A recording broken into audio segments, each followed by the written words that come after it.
And welcome to another Biddle on Saturday, June 13th, 2020. How's everybody doing? Doing well. Doing excellent. Doing good. Did I not unmute everybody? I unmuted myself, I think. Yeah, doing well, Good. doing well. How's everybody doing? Come on, No, anybody? sorry, no. We're doing fine. Yeah. Doing great. Hello. Good. Top. Very good. Yep. Tip top. Hello? Are we Yeah. open for business? Hello. Light I can doesn't hear say you. so. All right. I get no sound from anybody. Oh no. Uh-oh. Oh, I got no, we're no all sound. talking. Oh, yay. Nobody. That is Ah. fantastic. That's All right. awesome. I can hear it on YouTube, Well, so Okay, Uh-oh, so Spaghetti-O. maybe the stream is hearing the sound, but I'm not hearing the sound. So I don't know what's going on. I hear Let's try everybody. switching outputs. Yeah. It's you're very right. bad news. when you're I trying hear to stream, everyone. but I hear everyone. YouTube. I guess we're officially fine open for me. business. Okay, there you are. I hear you now. All right, there you go. I love it. Because you hadn't put the open sign on. Is that what it was? It's connected to the mic. You know, it would be awesome if things could just go right. I mean, it really would. It'd take away half the fun. Yeah, no, Audio is really. fine. It wouldn't be Biddle if everything went right. So, okay. So now that we're officially, I can hear everybody and you can hear me. We are going to discuss our distro talk of the week, and that was Ubuntu Studio 2004. So you don't have to join the conversation if you haven't tried it or don't want to talk about it. But if you do want to talk about it, raise your hand, and we will get to you as soon as we can. And that right there, my friends, is Erich Eichmeyer. Hey there. How are Yeah. you? I'm doing good. How are you? I am excellent, sir. We are just starting the conversation on the distro that you take care of. Okay, sounds good. Sounds good.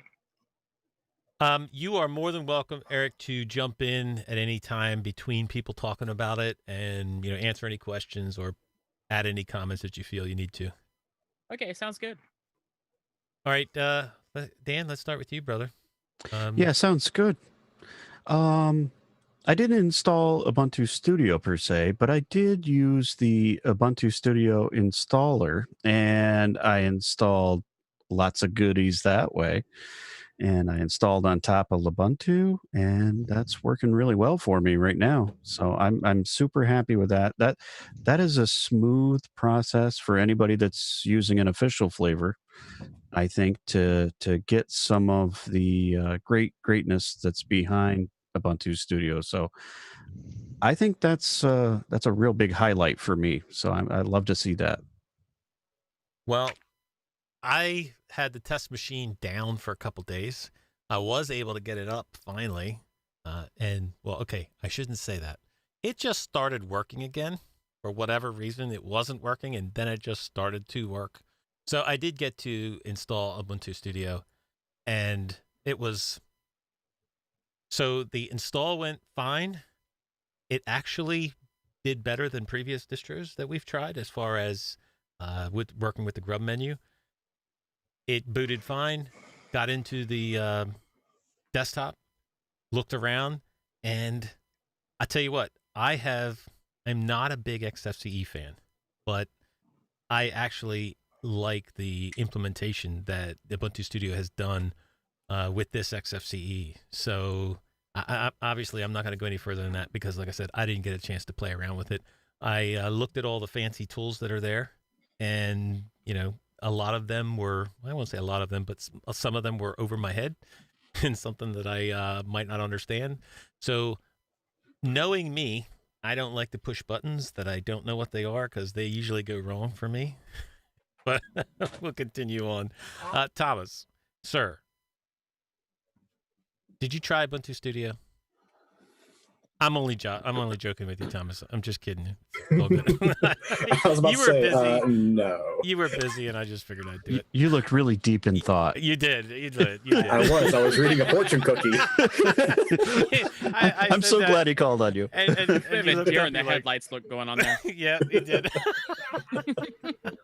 All right, Tony. sir, did you try Ubuntu Studio? Yes, I did. It installed fine on the laptop. There was no problems like there was with the previous version where you could deselect some of the extra software you might not want and it messed up the theming.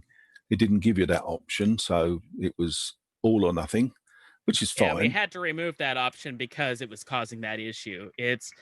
Believe it or not, that plugin was actually left over from the Edge Ubuntu installer when you could select different grade levels for for the children.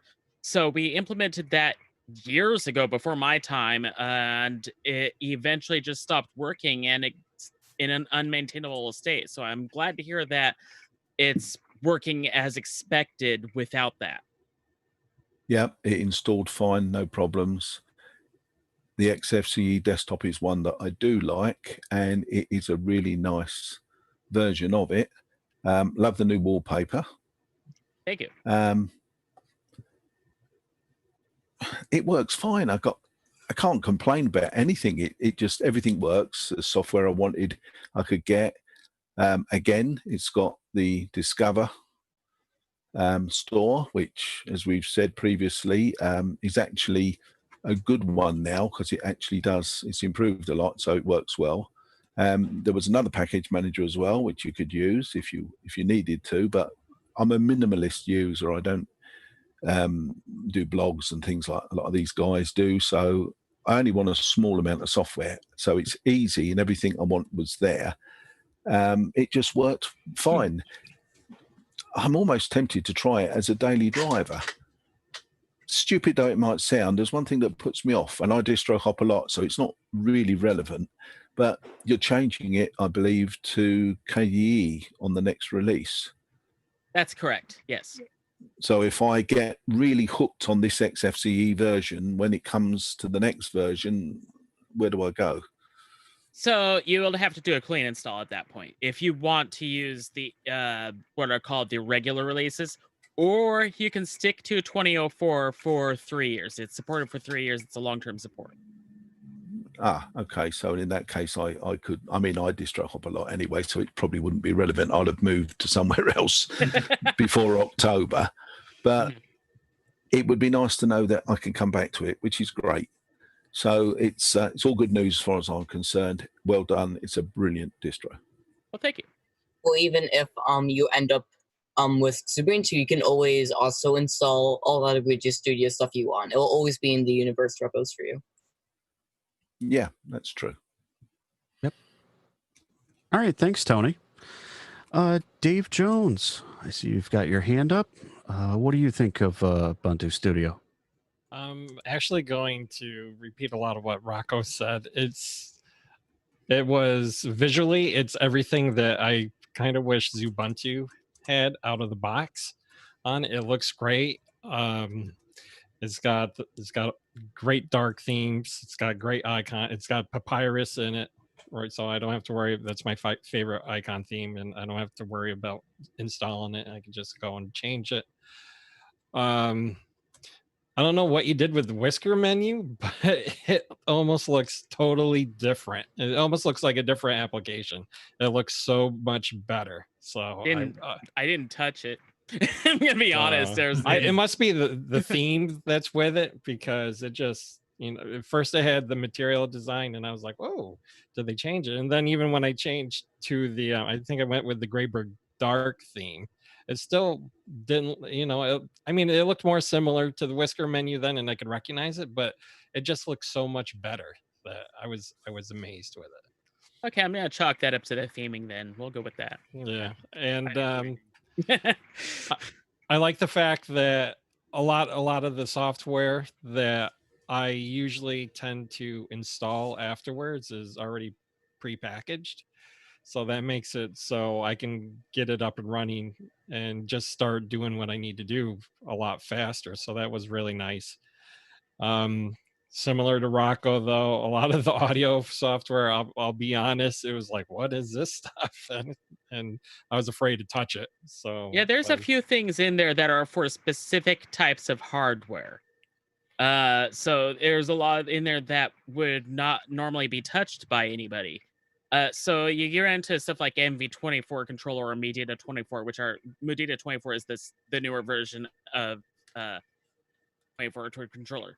Unless you have that chipset, you're not going to be using it. So it's Right. just going to sit there and take up a couple kilobytes on your drive. Right. Eric, you have the Ubuntu Studio controls in there, and Yes. it has like system tweaks for the CPU governor, Intel Boost. Does that utilize the kernel itself to make those changes, or how does that work? More or less. It's basically just using CPU frequent utils in the background. It's going through, it's actually just changing something like in sys/proc/ whatever. It goes on forever. I could probably list the whole thing. And it actually if you go to github.com/ovenworks/studio-controls, that's the source code.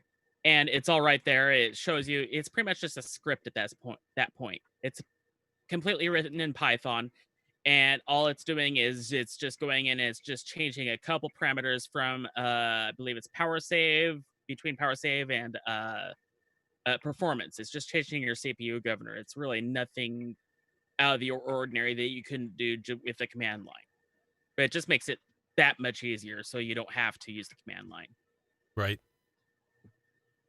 Well, I think it's the value added, little things like that really set Studio apart and make it so that it's user friendly, so people don't have to do that sort of thing. It can just be done right there in the GUI. So that's one of the great things, I think. So Yeah, Why recently we decided to take that utility, Ubuntu Studio Controls, and I mentioned that GitHub repository that I'm talking about.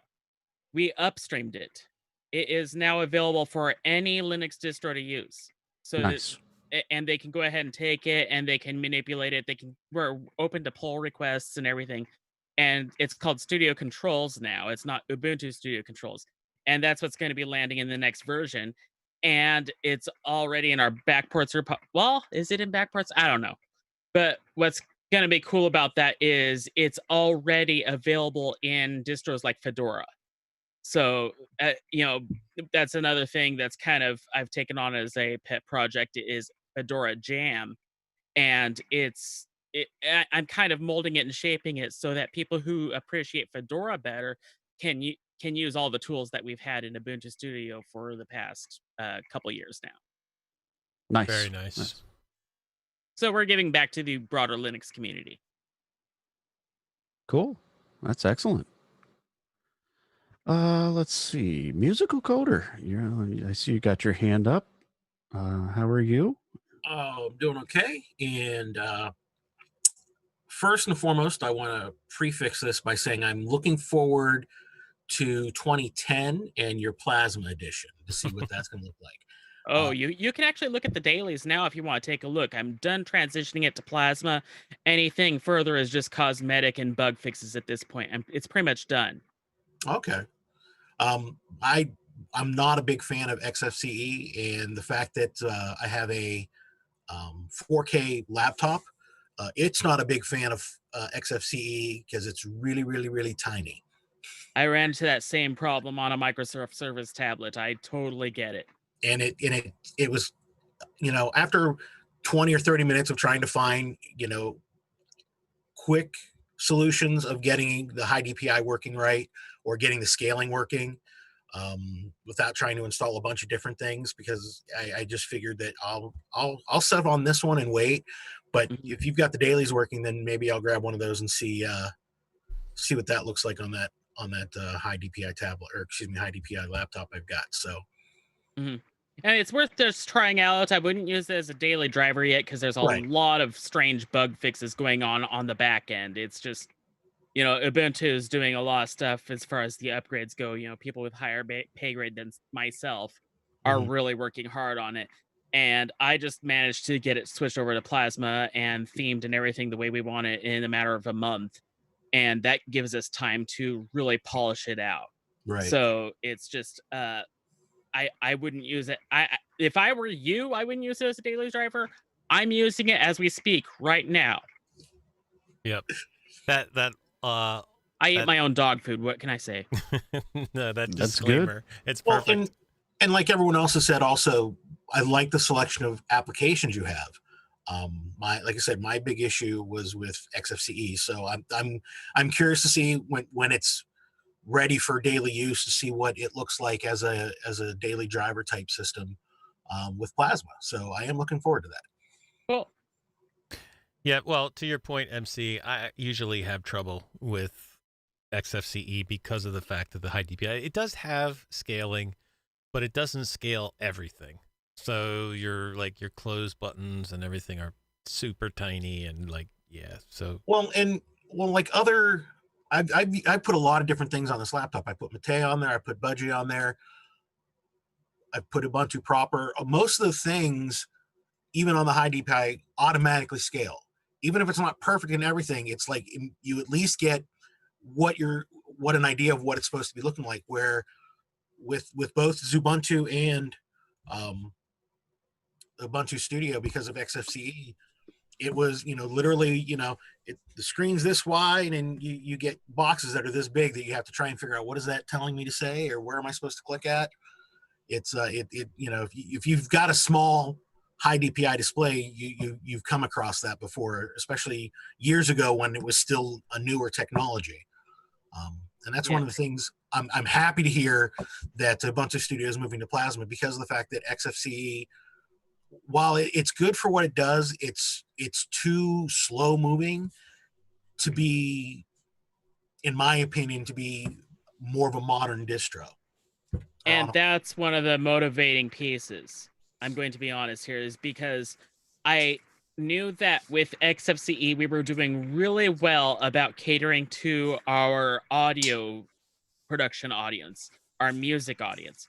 We weren't doing very well with our graphics audience. And that was one of the motivations, like, where are all the creative graphics and photography applications coming from? And they're really coming from the KDE group.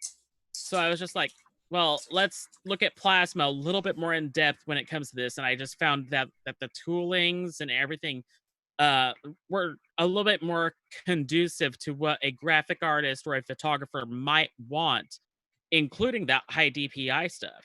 And I was talking to my graphics and art lead, and she was just like, yeah, I've been using Ubuntu. I'm like, you have? I'm like, she's like, yeah, it just has so much better tools for somebody such as myself, a graphic artist. I'm like, okay, well, my audio guy over here is talking about using Ubuntu with the Ubuntu Studio stuff installed via the installer. Why don't we think about switching the entire desktop? So that's what we did. It was just like, there were 3 of us already, and 2 or 3 more that just didn't care about which desktop we were using. So it just made sense to go ahead and let's just switch it and get into a more I don't like to say more modern era, but definitely somewhere closer to what the people would want who are using this for graphic designs, photography, and whatnot. Because we're not just about audio. And not only that, but it's the vast majority of the audio applications coming out anymore are Qt-based. Why not use? It just made sense. So, Eric, have you ran into many problems with switching that over, as far as things not working properly, or? No, not really. The only thing I ran into was just some nitpicky theming issues that took a little while to get around. As far as everything else goes, like our menus and everything, that came over 1 for 1, so it wasn't a huge deal. If you're hearing background noise, it is raining in the Seattle area right now, so I just wanted to make sure that you guys understand what that noise is. It's okay. It's going all right. Okay. I see Jinda has his hand up. Yeah, thanks, guys. I installed it and played with it, and like Rocco, I was a little lost with all the really cool stuff to play with. But the most fun part, I did what Dan did, and I installed it with on my install from I did the last week from Ubuntu. I installed it with that installer, and I thought that was really, really cool. I like that a lot. I mean, that was neat. Did it work well for you? It worked well for you, right, Dan? Oh yeah, excellent. It was yeah, it was seamless. It just installed the things, you restart, boom, there they all are. And so I was right into it. Yeah, I was really impressed, and I think that that's probably the coolest thing I ever saw. I mean, to me, that just proves that you guys want to make this work, and you want to please everybody. If you don't like the desktop, you can do it on anything you want. I really, really thought that was great. And like everybody said, I mean, if you don't like XFCE or it doesn't work for you, well, then you don't have to use it. Mhm. I even went so far as to put it right on the front page of the website, making sure that people knew that that existed, because that is definitely something that people object to, is like, this isn't my favorite desktop environment. I'm like, you don't need to use you can use your favorite desktop environment. Go for it. Use it on i3. I don't care. Well, just to verify, Right. if there are people that are, I don't know who would be, but if there are people out there upset about the switching to Plasma, they could still use Ubuntu or an XFCE-based desktop and install by the script. Exactly. The people who have been upset about the Switch have been very vocal. They have been Well. very few, and they have been very vocal. Want to know how much I care about people who are just coming into the chat and saying, you guys shouldn't do this, I'm going to switch away, blah, blah. You know what? That's good. Use what works best for you. We've got this other method that lets you use your favorite software on your favorite desktop. Yep. What are the arguments that they make against the Switch? The biggest argument is resource usage. I did a test. It was a very non-scientific test, but I did a test. The default 2004 install uses something like 623 megabytes of RAM at boot. After, let's see, when I switched it over to 2010, running Plasma, right after boot. Let's see, compositing open, running and everything. 670 megabytes. Yeah. The difference was 50 megabytes. That's extremely telling. If your machine can't handle 50 megabytes of RAM, you shouldn't be running anything. I mean, I'm just going to be honest. Well, the other tools are going to overwhelm your machine at that point. So the desktop is going to overrun your machine at that point. But I think there's this PWM is going to overrun your machine at that point. There's a long-standing myth that Plasma is like heavy, and that could have been said many years ago. But with the latest versions of Plasma, it's not even close. Oh, no. It is probably one of the lowest resource desktops out there now because of all the improvements and updates that they have done to it. They have been optimizing the living crud out of it. Yep. It is amazing how much they've done in the past, just even 3 years. Yep, I agree. So, Eric, what do you think are the highlight features for this 2004 release? Was this just an LTS release where not a whole lot changed, or was there some highlights that you want to get out? There were not really a whole lot. We added a couple of audio plugins. The software was updated to the latest versions at the time, and everything was really good. The thing was, I really wanted that cycle polish it from the 19.10 cycle. 19.10 cycle, I'd felt like we had done a lot of work, and then the 20.4, I just wanted to make sure that we polished what we had.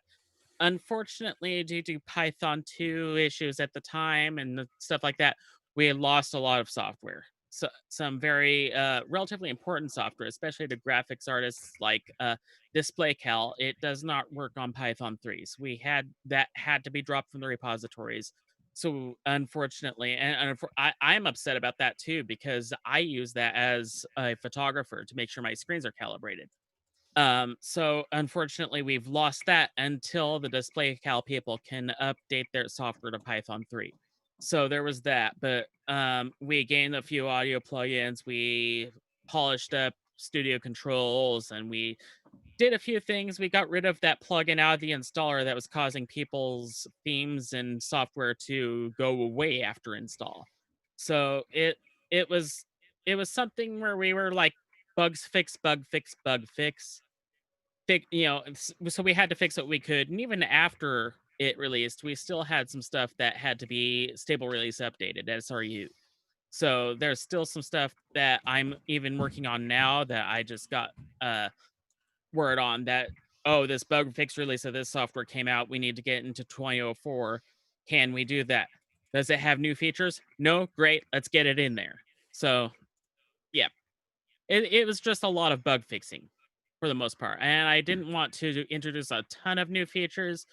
That happens anyways. But, I figured if we're going to release a ton of new features, it needs to happen after the next release. And that it was actually in February before 2004 even dropped that we decided to go to Plasma.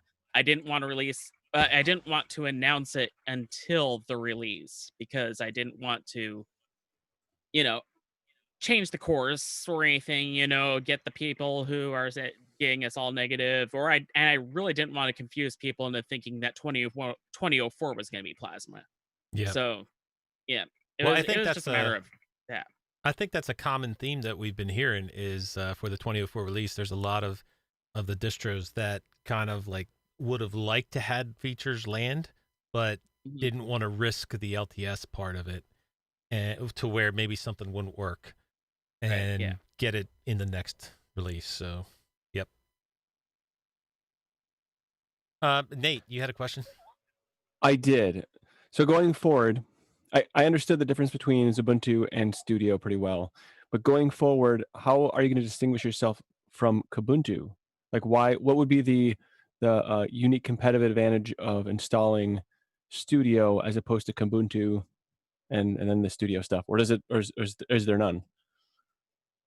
There's quite a bit. The biggest thing is the desktop still looks like the XFCE desktop that we had with the theming and the icons and everything. So there's the theming. 1, 2. It's already set up. You don't have to use Ubuntu Studio installer to get everything set up. It's already configured. It's ready to go. You don't have to open up Studio Controls and hit the fix fix permissions, fix audio permissions to get that real-time audio access going. It's already set up. You don't have to install the low latency kernel. It's already set up. So it's a time saver. And it comes with everything you need out of the box to get going on audio production, graphics design, photography, publishing, all of that. It's got more fonts pre-installed than you can shake a stick at. I was going through LibreOffice Writer just a little bit ago, just yesterday actually, and I was looking for a font, and I was like, scroll, and it's like this gigantic list of fonts, and it's just like I don't know if I can get through this. but it's good because that's the kind of thing that people doing desktop publishing want. So they want access to all those fonts right away out of the box without having to go through and install, is this the font that I think it is because that's what it looks like, and then going through and figuring out which font it is without a preview. I have another question. So concerning, you said going for more like the graphic design piece of things, you're going to kind of move in that direction. Well, we have been since its inception. Ubuntu Studio has always had the graphics design going. Well, forgive me, I don't know. I'm sorry. It's all right. It's not just for audio. I just want to make sure that people know that. Yeah. See, I thought it was more for audio and video production. So this actually was new to me. It's good to know. I didn't try Studio this time. I didn't have time for it. It's all good. But what graphical applications are you putting on the forefront for that? Like is like Inkscape, Krita, GIMP? Inkscape and Krita have been in for at least since Krita first came out. Inkscape probably for the life of the project. I'm just kind of looking through real quick. We've got GIMP, of course, that's been in it for the lifetime of the project. Blender, which is also for video. It can also be used as graphic design for 3D graphics. Right. But we are adding and taking away a few things this time. Like we are adding Digicam, which is the KDE photography package, and we are taking away raw therapy, not to make room for that, but because it was redundant considering we also have Darktable. So we wanted to make sure that, we had all that stuff going on. And I know that's more photography related, but it's definitely towards that same realm, I think. So just hope that clarifies that. It Yeah. does. Now, are you finding, Eric, that that's going to happen a lot with the switch from XFCE to KDE, where you would pick some of the more standard applications in the KDE Plasma desktop? Yes, and in Ubuntu, for instance, Digicam does not come pre-installed. So Digicam, we are going to have pre-installed, and the reason being is that like years ago we had Shotwell, and I was looking through the changelogs, and it was dropped at some point, but I don't know when it was dropped, and I don't know why it was. Actually, I know when it was dropped. I just don't know why.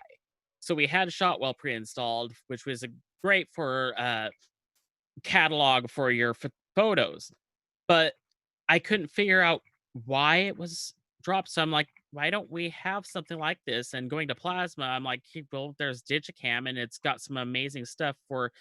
I mean, with one click, you can export to Facebook. It's got some amazing plugins in it. It's got a panorama plugin. It's got what is it, HDR plugin. So it's got all sorts of neat tools, and I think photographers, especially having done photography myself, that's the kind of thing that I want to see in it. So why not throw it in there? So I actually did it on the mailing list. I presented a list of applications we should probably think about dropping and think about adding, and it seemed to be I got a good consensus from everybody. Like, yeah, that sounds like a good idea. Let's drop raw therapy because we already have Darktable. Let's bring in Digicam. People need to be able to catalog their photos, so why not have that in there?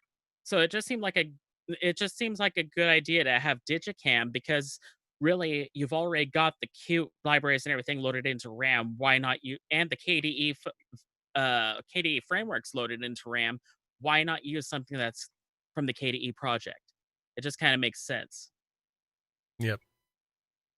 If any of you guys have any questions, you're more than welcome to jump in. If you have any questions for Eric.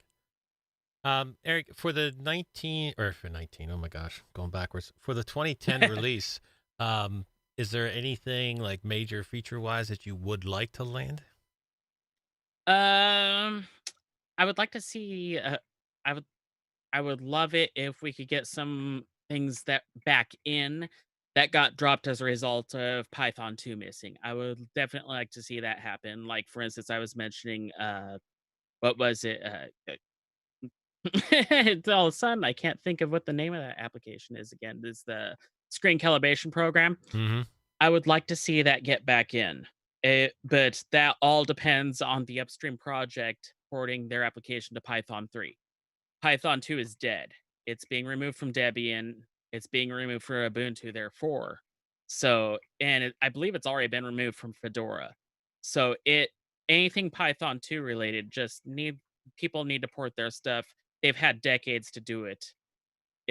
There's no reason not to. It's all ready. They just need to move their applications over. Well, can I ask you, I don't know if you know or not, but is there anything in Jack that needs Python 2?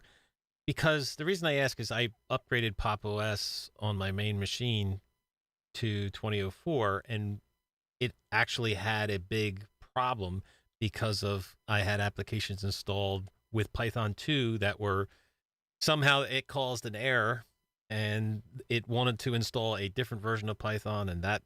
So anyway, what I'm saying is Jack was listed as one of those programs that needed Python. What I think you may have seen is a dependency, because Okay. Jack itself doesn't need Python. Okay. It might need it as a build dependency, maybe. I think if anything, that's it. It probably used WAF, WAF, which is it's a way for applications to build. It's a build system, and it's Python based. And it did get ported to Python 3, but not until a couple years ago. And people didn't get wind of it, and they didn't update their shebangs or anything. And next thing they know, stuff isn't building. So I actually, for Ardor, the digital audio workstation, it got removed from the Ubuntu repositories temporarily. I'm like, what the heck? That's our flagship digital audio workstation. We can't be without that. So I went through and with the Ardor developers, I'm like, it's been removed since because of Python 2. What the heck, guys? I thought this was C. And like, yeah, the build system is Python. I'm like, well, why is it still stuck on Python 2? They're like, it isn't. It's been updated in our builds. It's like, well, that would have been nice to know. So I went ahead and I had to do like something like 10 or 11 patches in order to get it to build. And not manipulate Ardor itself, but in order to manipulate the build system to get it to build and run. So I got it done for 2004, and then lovely enough, all of those fixes ended up upstream, and they threw it into Ardor 6, which just dropped within the past month. I have already updated it to Ubuntu, and we have a backport repository specifically for it, separate from our regular backport repositories, because it can break older projects. So we want people to be able to upgrade when they're ready, not when we say they need to. Right. So, yeah. That's excellent. Yeah. So that's probably what you saw happen. You probably saw a build depth get forgotten, and because that packages got removed, and therefore stuff just kind of got forgotten. Yep. Unfortunately, that happened with a lot of packages this past cycle. All right. Any other questions for Erich? Any other comments on Ubuntu Studio? All right, Erich. Anybody? Bill? Yes, I just wanted to comment. Oh, Nate, go ahead. Yes, I just wanted to comment and say, I really like how you give the option to just install the Ubuntu Studio functionality into any of the Ubuntu flavors. I think that's a really fantastic thing that you've done. That extra work, I think, is really phenomenal, and it makes you just seem just so malleable and easy to work with. And I just really appreciate that. Well, thanks. We really wanted to be able to make it so that anybody using an Ubuntu flavor could do it. We decided that with the 1904 release cycle, because before that we were talking about even creating a second version of Ubuntu Studio that ran on KDE Plasma, because well, there was a demand for it. Let's just put it that way. We found out that we would essentially have to introduce a brand new Ubuntu flavor, and that was going to be problematic. It would have required a lot of code contribution, which at the time none of us had any time to do. So we're just like, okay, let's step back. Let's not introduce this new version.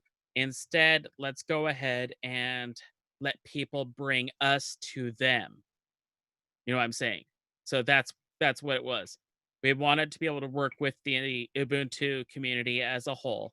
And now that we are upstreaming Studio controls to all of Linux, anybody can get the code and install it. We are really working on giving back to the Linux community as a whole, in addition to making sure that the people who run Ubuntu can use what we've got and bring our configurations in, so that they don't have to do any of the heavy lifting, like editing anything in Etsy or anything like that, because we've already done that for them. We've already got it taken care of so that they don't have to. If that makes any sense. Oh, that does, and it's fantastic. I really appreciate that. That's great. Yeah, you bet. Hey, Erich, I got a question for you. Yeah. So it's a little bit changing the subject, but you've recently taken over the position of being the head of Fedora Jam. Yes. Can you give us a little background on Fedora Jam and what the similarities and differences are between Studio and Jam? Okay, the biggest difference is that Fedora Jam has a more narrow focus. It is for audio and music creation. So it is not for graphics design. It is not for photography. It is more narrow in that it's for audio production. So that's the story there. I'm That's not the biggest familiar with. difference. I'm not familiar with that. What exactly is Fedora Jam? Fedora Jam is an official lab of Fedora. It's not technically a spin because a spin is a different desktop environment. So they have what are called spins and labs. Spins have desktop environments, are the different desktop environments. Labs can then take any spin, including workstation, and build on top of it to have a set of pre-installed applications. So in case of Jam, what it is the KDE Plasma desktop with audio applications pre-installed. Now, the thing with that is that's interesting is that you can't really configure too much in the back end, pre-configure. So I had to actually rely on Studio controls to do that pre-configuration as opposed to Ubuntu Studio installer.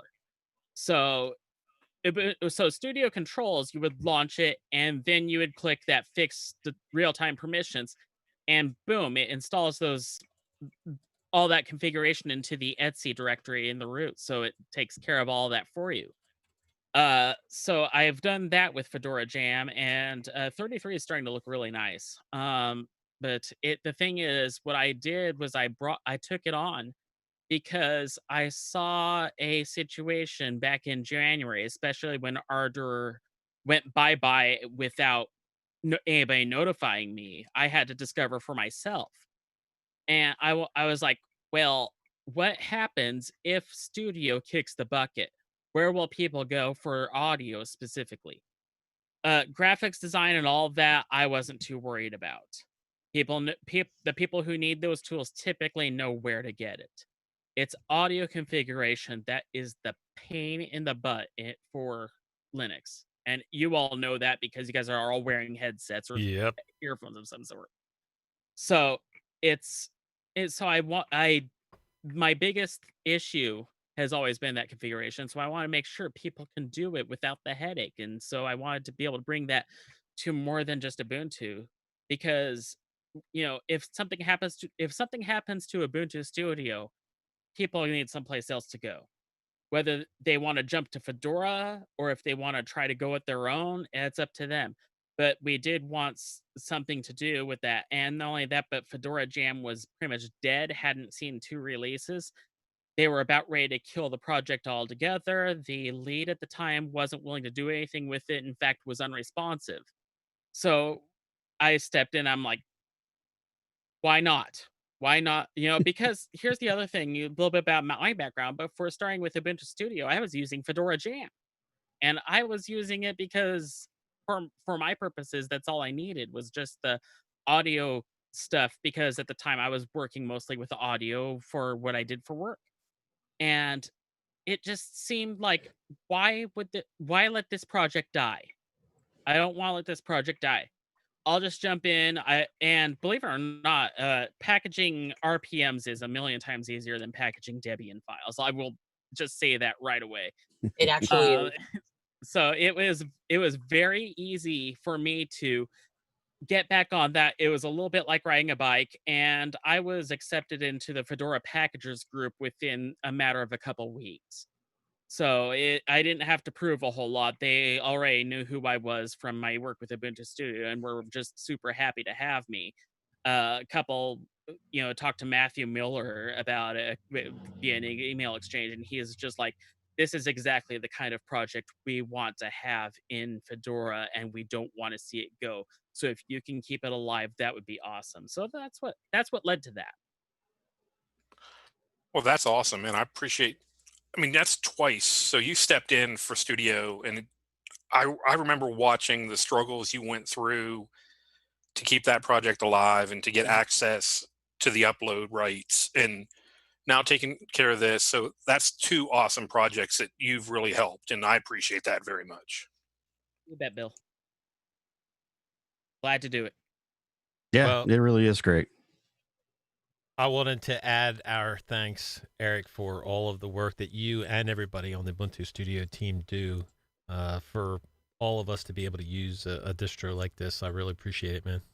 Yeah, well, thanks. It's not only myself, but also Len Ovens, Thomas Ward, Ross Gammon, Ayla, if I'm pronouncing her name right, and there's Simon Quigley has helped in the past too. So there's a few of us that are doing some good stuff.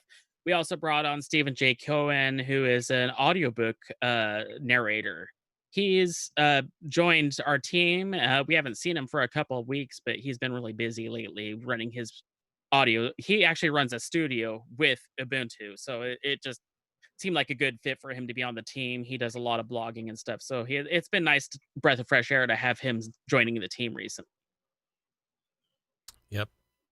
Very nice. Well, that is our distro talk, and that is going to end it for Ubuntu Studio, or at least our talk. Eric, you're more than welcome to stick around if you'd like to just geek out. Otherwise, we're going to continue on our discussions. All right, I'll stick around, geek out. I don't mind. All right. So we are on to the next distro for next week, and I believe we're getting close to the end. But on the schedule, wait, Tony, do you have it installed?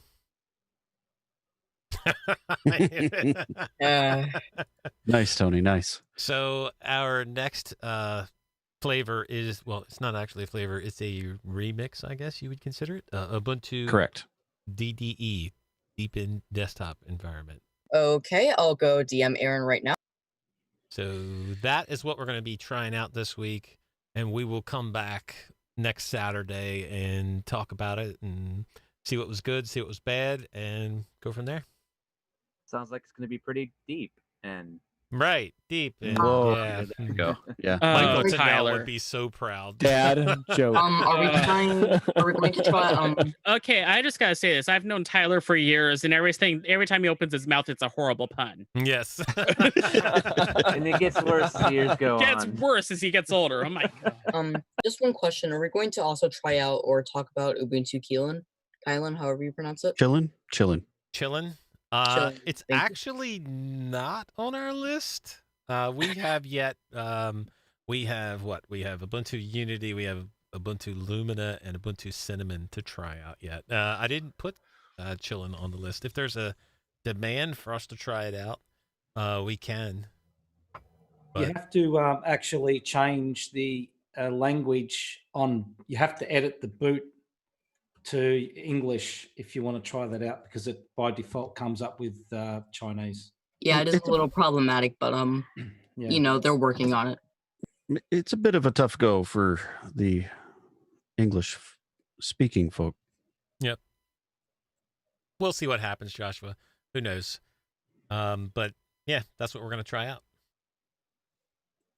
Cool. All right. So I made an announcement at the BDLL Europe edition, and I just want to re-say it. Not re-say it, but say it again for those that might not watch BDLL Europe. Linux Spotlight episodes have been coming out regularly every week, and the schedule that I'm trying to keep with it is kind of like pressing in on me. So I am going to go to an every 2-week release for Linux Spotlight. Now, there is 1 or 2 episodes of Linux Spotlight already recorded, and I did tell those individuals which date it was going to release on. So for the next week or 2, it will be every week, but then it will be going, after that, going forward, it will be going to every 2 weeks because, well, the only thing I can say is I have to apologize to 2 of the people that I've done Linux Spotlights with, because for me, it's very personal to do an episode for somebody, and I want it to be the best that it can be. And because of my schedule and because of rushing around and trying to get it done and not taking my time, I've made mistakes in some of those episodes where Leo Chavez episode, the audio was fine, but the video had only audio out of one ear. And then last week, Robbie Ferguson's episode, the audio on his end of it was out of sync. So my audio was fine with the video, but you know, his audio was out of sync, and that drives me insane. I can't watch a video if somebody's audio is out of sync. So like I said, I can't redo these episodes. I can't like fix them once they're out. So the only thing I can do is take the proper amount of time to make them right and to do them well. So that's what I'm going to end up doing, is putting it to every 2 weeks, and hopefully that doesn't cause too much of a problem. So there you go. If you have, Well, I thought they were great episodes, and I think you're being a little bit harsh on yourself, and so it's okay, Rocco. I really enjoyed them. Actually, I thought they were great. Dude, Robbie's was awesome, man. I mean, It was. he was. Rocco, I had no idea that his audio was out of sync until you said something. Yeah, I didn't notice it either, actually. Dude, I didn't notice it until I was on his YouTube channel, and he went out of his way the other night to premiere a video with portions of that Linux Spotlight episode in it. So he started talking, and he, had his video portion of it, and then he said, "Okay, we're going to cut to clips of this Linux Spotlight episode." And I'm watching it, and his audio is out of sync, and I'm like, "Is that his? Like, is that his video that is out of sync, or what?" So then I went back and looked at the video on YouTube, and yeah, no lie, it's out of sync, and that's enough to drive me insane because I don't want it. That's a pet peeve of mine. So He needs to start running Ubuntu Studio. Maybe. Yeah, probably. That's for the win right there, man. Yeah, well played. Well played. Bazinga.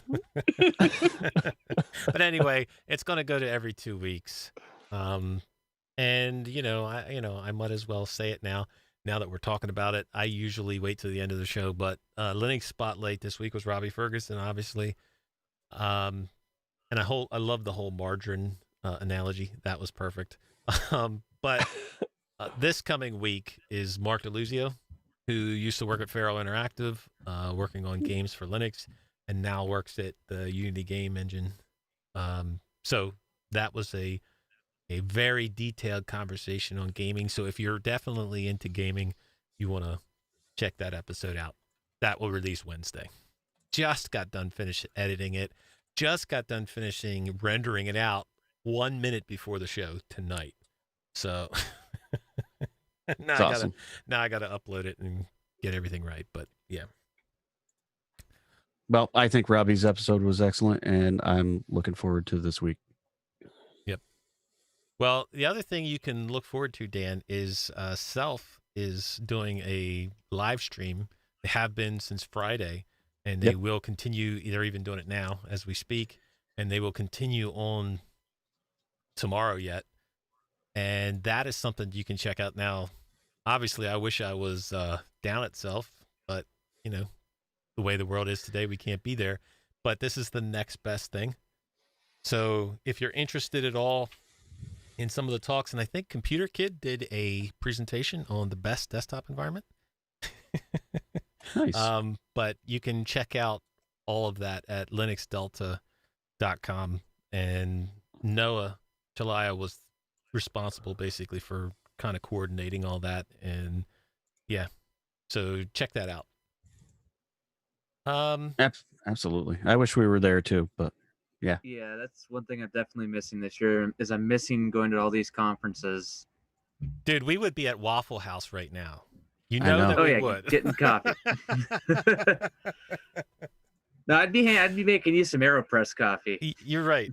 We had plans on doing that this year, but yeah, what are you gonna do? It reminds me, maybe next year around here somewhere. So, Eric, you go to any of the Linux conferences? I wanted to be at Linux Fest Northwest because it's practically in my backyard, but of course we know what happened with that. Yep. I probably would have asked Canonical to sponsor me to go to Southeast Linux Fest had I known that it was going to be a thing and I wasn't homeschooling my son. So hopefully, if stuff starts opening up some more, maybe in the future, I'll try to see if I can get somebody to pay for my airfare and I'll just go, but we'll see. Well, it's a virtual event now, so just like everything else. So maybe 2021, Dan. Yeah. That sounds good. You right? Yep. Are you going to make it, Dan? I'm going to try. I really wanted it to go this year. I want more of a commitment, Dan. I had it pretty much I was close. I was close to getting a room, close to getting a airfare. I was close to all that, and I'm in a way kind of glad I didn't have to go through the backing out of it. So, Yep. but yeah, no, I was really almost signed on the dotted line there, almost. Yeah, I gotta say something about Dan here. He Uh-huh. has been helping me with calamaris for Ubuntu Studio 28.10. He has been helping me big time, and I just want to say thank you, man. Oh, you're welcome. I'm happy to help. I'm glad, glad it's working out. Yeah, it. I just have cosmetic changes to make at this point. Yep. Cool. Dan is one of the unsung heroes behind the scenes, doing all kinds of stuff that people don't realize.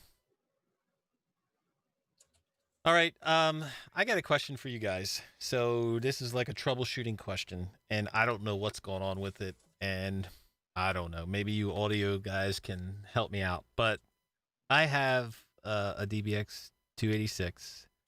I have an Alesis multi-mix for an interface, and I have audio noise when I open OBS.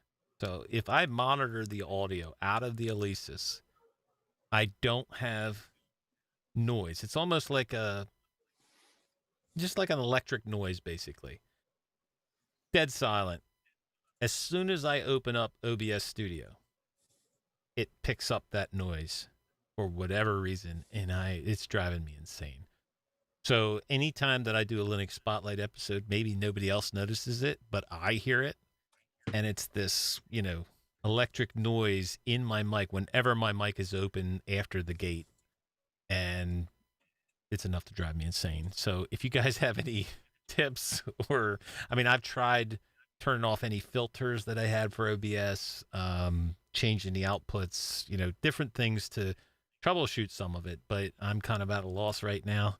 And like I said, I don't know, maybe some people don't notice, but I notice, and I would really like to take that out of there.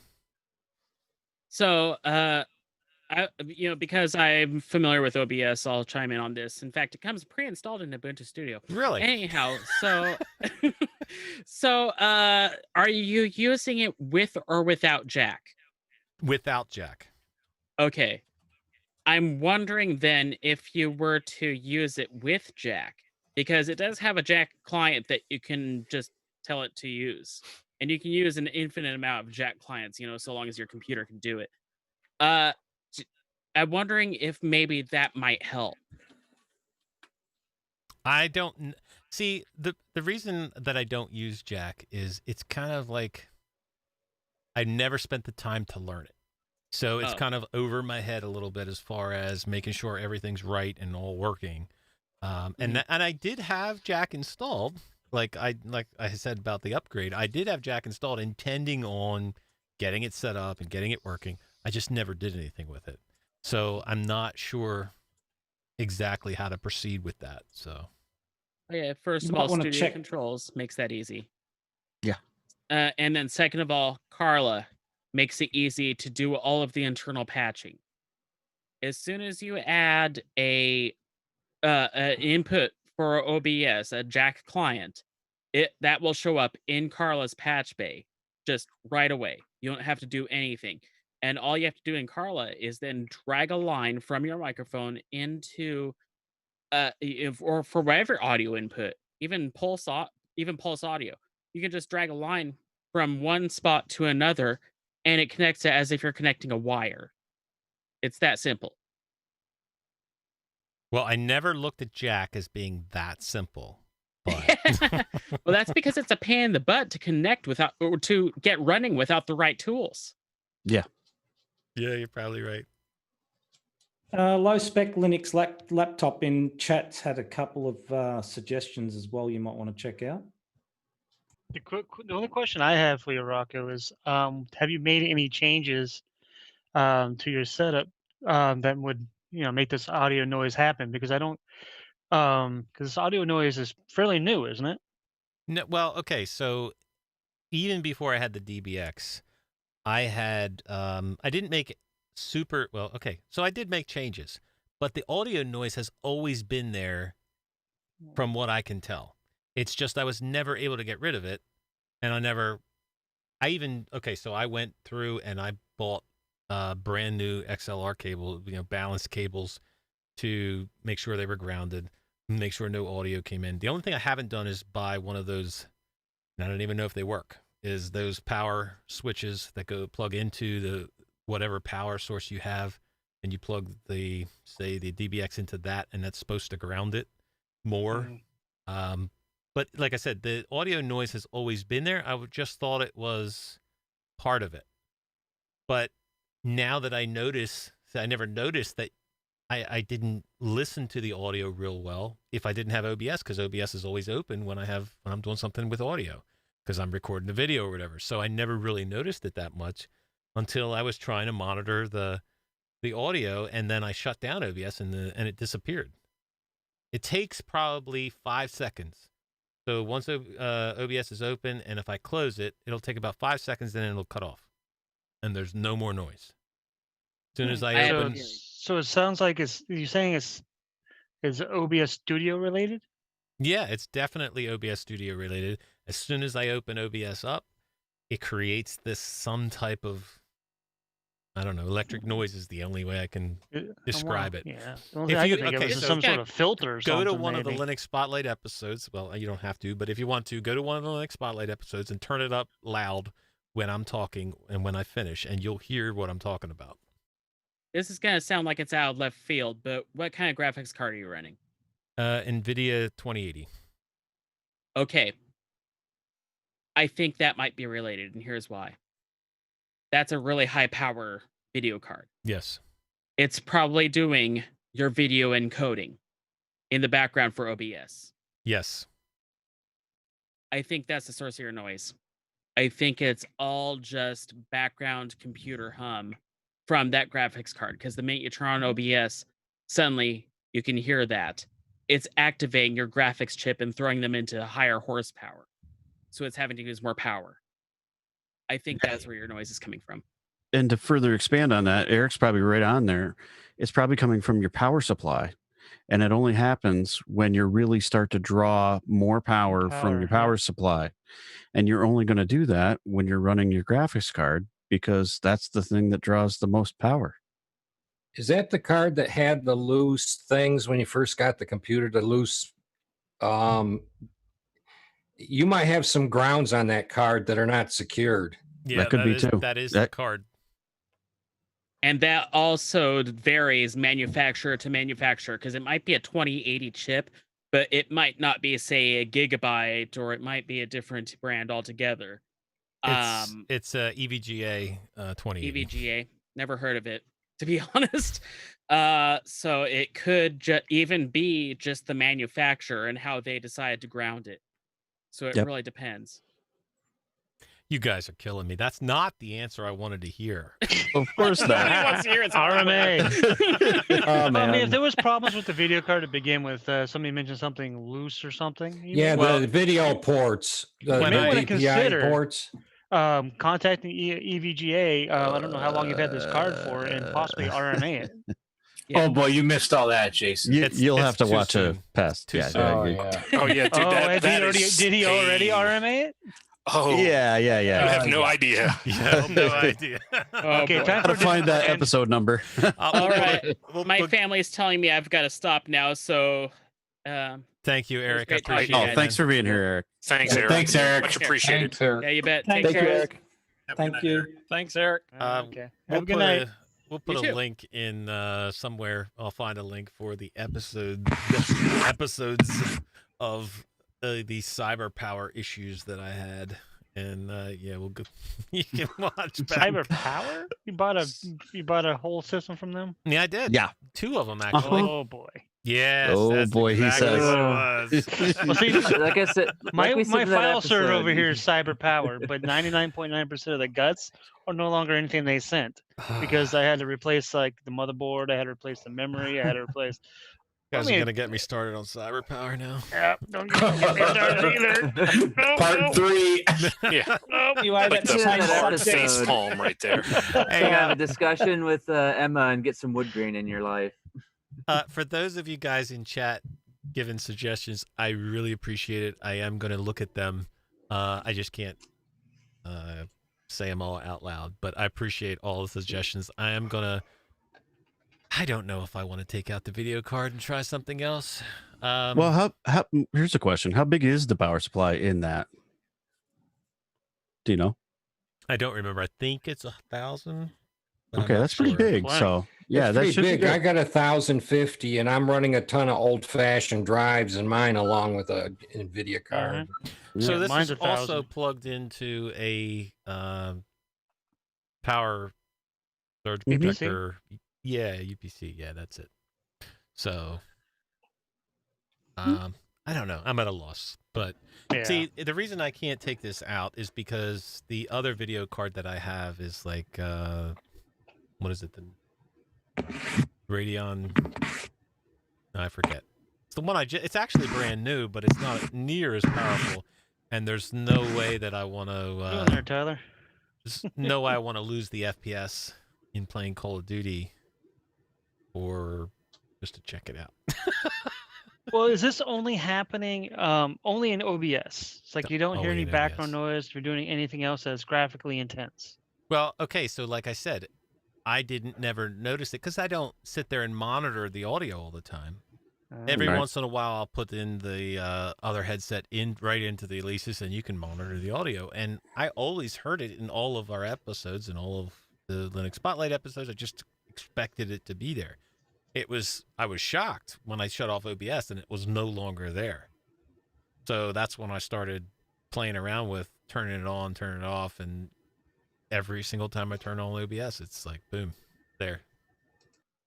Wow. So, but I wonder if there's any way of putting in some power filtration. Like I wonder if there's a power filtration thing you can do. I'm just spitballing here. I don't actually know, but it seems like there's got to be some purifiers other and stuff they can probably put on the power line or something like that. You might be right onto something there too, Nate. I mean, it could be the power supply backfeeding and then getting into the audio. Right, like it's getting upset. Yeah, right. Gets that draw, then it becomes I don't want to say limp mode, but it does the best it can with what it has. Yeah. And if you have dirty power, because I mean, it could be something that's kicking on in your house too, or even in a neighbor's house, really.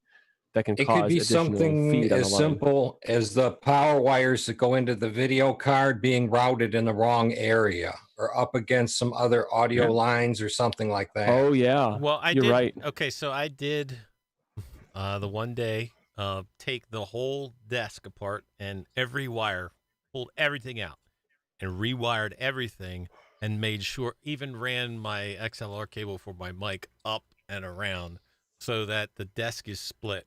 So everything on the left is nothing but audio cables.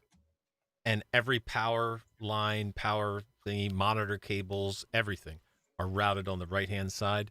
So none of them are touching. So I did take measures against that, but I still am at a loss. Yeah. The 2080 does have a high power draw. It's a 215 watt power draw just for that one device. So that is a big chunk of your power usage. Yep. I think the next step that I'm going to do maybe is take maybe a different version of OBS, maybe well, I think this is the snap version that I'm using. Maybe use the regular version, open it up and see if it has that same, maybe it's just some weird setting in OBS. I don't know. Now, one thing you could try, Rocco, is just for a test, try running OBS and instead of having it render off the graphics card, have it render off the CPU just for a short test and see if you get the noise. Well, this happens. It's not just, it's specifically when I open OBS. So I'm not actually recording anything yet or anything. It's just opening OBS and it comes up and boom, you hear that noise. So that's weird. All right. I've, bent that over to death, but okay. So I did talk about it in BDLL Europe, but I still want to talk about it now. And so I'm sorry, forgive me guys, if you've watched BDLL Europe or if you were here for BDLL Europe and you heard me talk about Ventoy. MC, am I wrong for bringing Ventoy up in 2 episodes? Not if they've never used it before, because if you've never used it before and you like having one disk, USB, whatever you want to call it, to install a lot of different distros, to try a lot of different distros. It's a great interface. It's simple to use. It's pretty simple to install. And if you like having, I've got one disk. Let's see, here it is. I've got one disk for Windows 10, Windows 7, 30 different Linux distributions, all on a 240 gigabyte SSD that I stuck into a Seagate drive enclosure. And so I installed a bunch of Ubuntu with it. I've tried Ubuntu Studio with it. I plug it in. I'm ready. When you called for Ubuntu DDD, I plugged it in, downloaded Ubuntu DDD. All I did was download it and just stick it on here. I don't have to install it on here. I don't have to DD it on here. I literally just copy it on here, go to my laptop, plug it in, go to the boot menu, bring it up, and one of the options will be Ubuntu DDD, and it'll run right off there. Yep. Colin, have you ever heard of Ventoy? No, I was just I was watching a live stream of English Bob's. Not a live stream. I was watching it back, and Serge mentioned it. I had no idea what they were talking about till you just brought it up now. Well, This you're going to sounds love very this, interesting. Colin. I had never heard of it. So I was complaining or talking, one or the other, to Dan and Joe about my USBs and having issues and everything, and installing Ubuntu Studio on this test machine. And Joe says to me, well, did you ever hear of Ventoy? And I'm like, I don't even know what that is. What are you talking about? And he explained it. Dan sent me a link for it. I looked at it, and it's absolutely amazing. So what this is you can install it on, dare I say, Windows or Linux. You put in your USB, you download this file, you extract it, you run the script that's inside, and what it does is you tell it what the USB that you want to put it on, and it installs Ventoy on the USB. So once that's done, all you have to do is take any amount of ISOs that you want, 1 or 30, like MC did, and just drag them over through the file manager to the USB. And it will automatically read those in a boot menu. So you take that USB out once you've got your Ventoy installed on it, you have your ISOs on it, you take it and put it in a machine, and you boot off that USB, it will come up with like a grub type menu of every ISO that you have on that USB. Wow. And you can boot directly to it. So there's no rewriting the USB over and over and over and over again and ruining it. So the only thing that you're writing is a new ISO to it. Tony should love that. Yep. Oh man, that's awesome. Tony, tell me you're going to use Ventoy from now on. I got it on a list a few weeks ago to download and have a play with, but I haven't got round to it yet. But yeah, I definitely want to give it a go. Yeah, it definitely sounds very interesting. I've got a couple of spare hard drives laying around that I can throw that on one of those and give that I use a SATA to USB cable so I can get that going. Yep, this is perfect for you, Colin. Perfect. Well, I haven't done multi-boot for a while, but yeah, my biggest sticking point was Solus had a different boot type of thing. Windows was always an issue with other Linux distros on some occasions. So, well, it really isn't for multi-booting. It's for being able to install any of those ISOs on your machine. You just don't have to write it to the USB to do it. You could just copy the ISO. Yep. It does have This has persistence available too, I believe. And yep. so persistence 1.0.11. Yeah, so you're saying you just run it? You just run it, you don't install it, or you can do both? You can do both, I think. So I haven't messed around with it too much myself. I haven't done any persistence stuff, but I know Michael was talking about it on Twinnle, and he said there is, persistence is sort of a new thing, and they've been working on that, and you can actually set up like a partition on your be that you can share with other distros if they support that.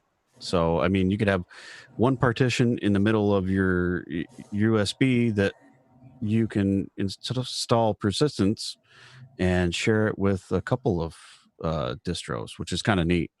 Yep. Yeah, Colin, the steps are you download it, you extract it, and you run the script, and that installs Ventoy on your USB. Simple. All right, I'll check it out. It sounds good. Yep. Peter? Hello. Do it. After BDLL Europe, I installed Ventoy on here. I've got 5 ISOs on it, and it works great. Ain't it absolutely awesome? I love it. Oh, yeah. The thing that sold me was somebody mentioned in BDLL Europe to use it for Clonezilla and other utilities. So you have all your tools in one tool. Yep. Yep. All right. I will let it go at that. But you guys got to check that out. I'm just saying. Yeah. How long's this thing been around for anyway? I mean, not it's long. Been around long. Yeah, as far as I know, it's relatively new.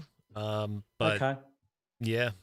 And somebody had said, I don't know if Dan, if you said, but This Week in Linux, Michael, episode 105 talks about it and gives you all the details for it. But yeah, it's awesome. And I can confirm that it does both boot and install. Yep. I'm looking at the documentation for it here. Yep. Farron's got his hand up, so we'll shoot over to Farron. So I have 2 things to say. It's like, one, imagine using DD to write ISOs to USBs constantly, where you can just flash it once and drag RSOs into a folder on that, into that USB partition, and just have them all work from a GROB menu, as if it was literally just it's like multiple DDs or something. Yeah, it's really cool. Yeah, and also it's like just a little fun thing that you can do is that if you mount the other partition that Ventoy writes to the USB drive, you can actually customize the theming of the GROB screen. Really? Cool. I might do that. Might be worth doing it. Yeah, totally. Yeah. I ended up just changing the background on my personal Ventoy instance, but yeah, you can actually completely change the GROB theme, and they even have documentation on doing that, if I recall correctly. Very nice. Cool. Jinder, you still got your hand up? I don't know if go ahead. Yeah, I saw it on Nova Spirit Tech, the YouTube channel, and he had it, and that's where I learned about it. And I can't say enough about how awesome it is. I've been running it, I don't know, for a month now, over a month now. It is as awesome as you said. Yep. But if you want to see the video, that if you see if it's up your alley. Yeah. Yes, we just had a Zoom bomb. Yeah, we did. Well, what happened was we were both pretty quick on the trigger. So I hit admit for Farron, and you hit admit for Farron. So I ended up hitting admit for one of those. Oh no! So whoops! It's like just like then how me and Dan both posted the Ventoy link in chat at the same time. Yeah. Whoops, a daisy. Oops. All right, Double the oops. Thomas, are you there? You're on mute, Thomas. I mean, I can see you there, but we didn't have time the other week to go into it. But this is the time we were going to talk about your server woes. Yes. So I don't know how many of you are on the discourse, but I think it's about 2 weeks ago at this point. One of the servers I use got hacked. So long story short, so as you can tell from the little name thing, Drugger OS, the server that had the apt repository for it, it has multiple other things on it. All of them were not mine other than the apt repository. And the dude who runs the server, he had some former users who were disgruntled, and they hacked into the server And let's just say they put some very unkind things on his website on that server. So, of course, I'm sitting here like, okay, I don't know what else they've done. So at this point, the app repository is insecure. Right. So I'll let my users know, like, hey, do not update until I say that I've like made sure the server was resecured. So because there are ways that you can get around app repository security and modify the contents without having apps go, oh, hey, something's been modified, don't update. So to get around that, I just wiped it off the server and re-uploaded. 24 hours after doing that, it got worse. It I'm got sorry, to the point. Thomas. I'm not meaning to laugh. No, you're good. Because like after the fact, it's kind of funny laughing at my own dismay, but it got a lot worse. The server was basically unusable. So at that point, I was just like, you know what? I have had 2 separate servers hacked within the span of about 3 to 4 months. I'm not putting this app repository, which is the thing that is the most sensitive to that sort of thing, on a server I don't have full confidence in again. So I decided to throw it on my personal server. And thanks to the help of Amolith, who used to be on here quite a bit back in the day, he got me up and going with the app repository and the downloads folder, which was on the same server, and my own Nextcloud, all playing nice with each other using Nginx. I'm not on that server anymore. We actually know who did it. We got like the dude's IP, and I'm not going to talk about what his name is, but I will say he's not in the US, and it's a minor. And I will be trying to find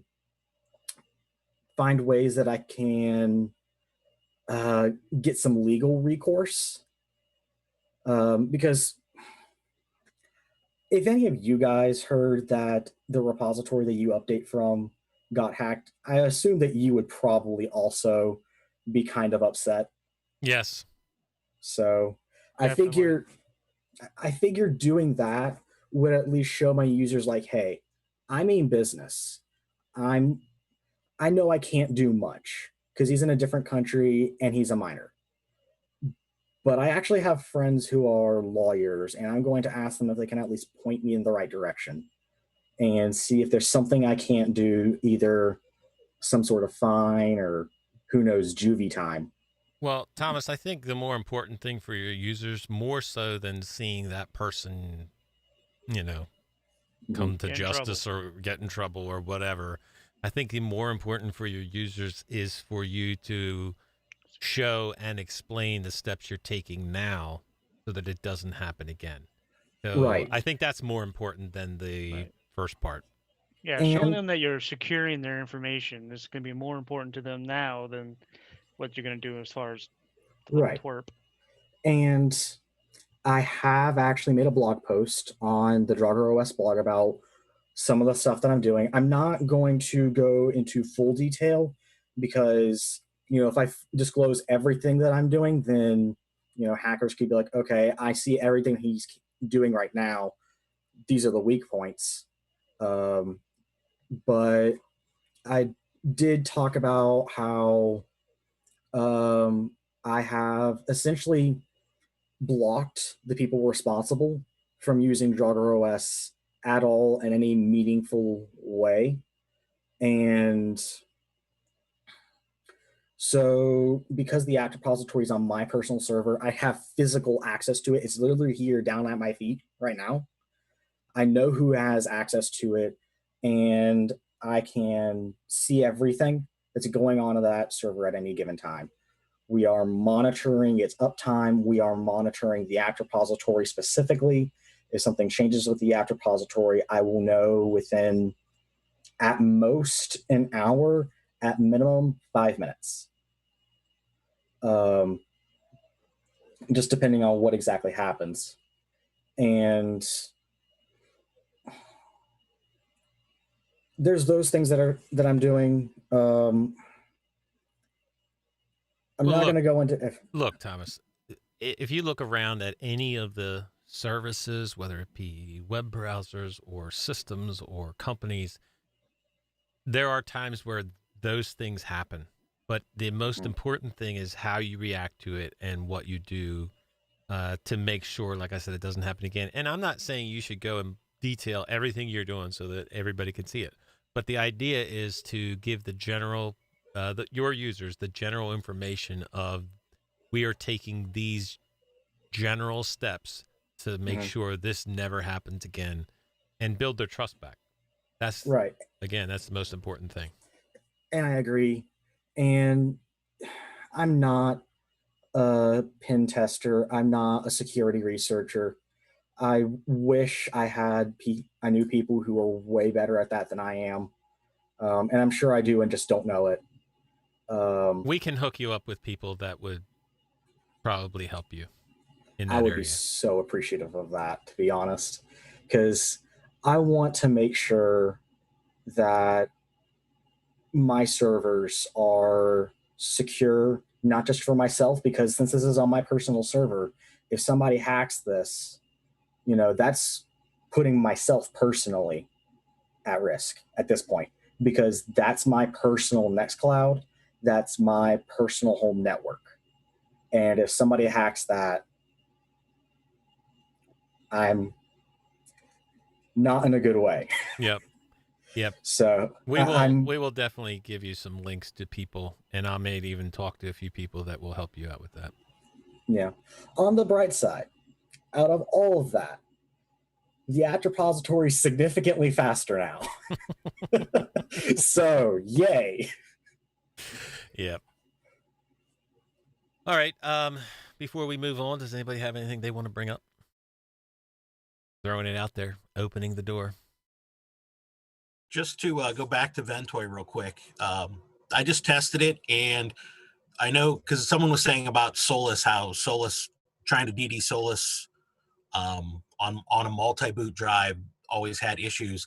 Works fine with Ventoy. I installed both Budgie, went to the installer for both Budgie and Plasma for Solus. Worked fine. Yep. So Solus is actually on their list. They've got a list of all the Linux distros, and Solus is on there. Yeah. So I just seen. It's definitely, I mean, I don't want to brag about it anymore, but it's definitely a game changer when it comes to having one master installing drive.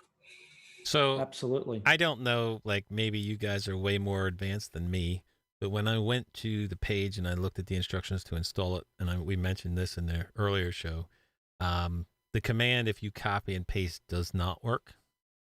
So because you have to actually take out the options that you are not going to use. So in the command on the website, it shows you each command, -I, -I, and -U, all in a row. You only want one of those. You only either want install or update. So don't do what I did and just copy and paste the whole command, and then it doesn't work. Okay? Okay, I did the same. Yeah. Well, it doesn't say that, Peter, and I'm not a coder. I'm not a programmer. No, I did the same. I know. That's what I'm saying. It's Like, I don't. Not gonna lie. It's like I just skim-read it. So I just skim-read through it and realized that, hey, maybe it is just one argument that you needed on it. So I just tried with the -I and it works. Yeah. Well, you're a developer, Farron. I mean, I also just skim-read. So I just skim-read through it. So maybe I was just. It's like. You also, you also make a distro, so that's like way over my head. But dude. still, it's like maybe I just came in clutch though with the skim reading of the instructions. Yeah, he and just just can get... knowing that's how command logic usually is. It's fair. That's not the most user friendly. Yeah. Yeah, but yeah, that is a bit weird for them. So to pull it as. All right, so a few weeks ago, we talked about, a subject that was on, I think, the Discourse forums, what mistakes you made when you first started Linux. And, all of us have made dumb mistakes. And I don't want to rehash every dumb mistake I've ever done or you've done. But Jason, I think you were there at the very end. He's gone now from his command center. But I want to get Jason's take on some of the things he did and went through, because he talked about maybe doing it from a corporate environment as well. So does anybody, while he's away, does anybody have any horror stories of what they've done, mistakes they've made when they first installed Linux that they didn't bring up before?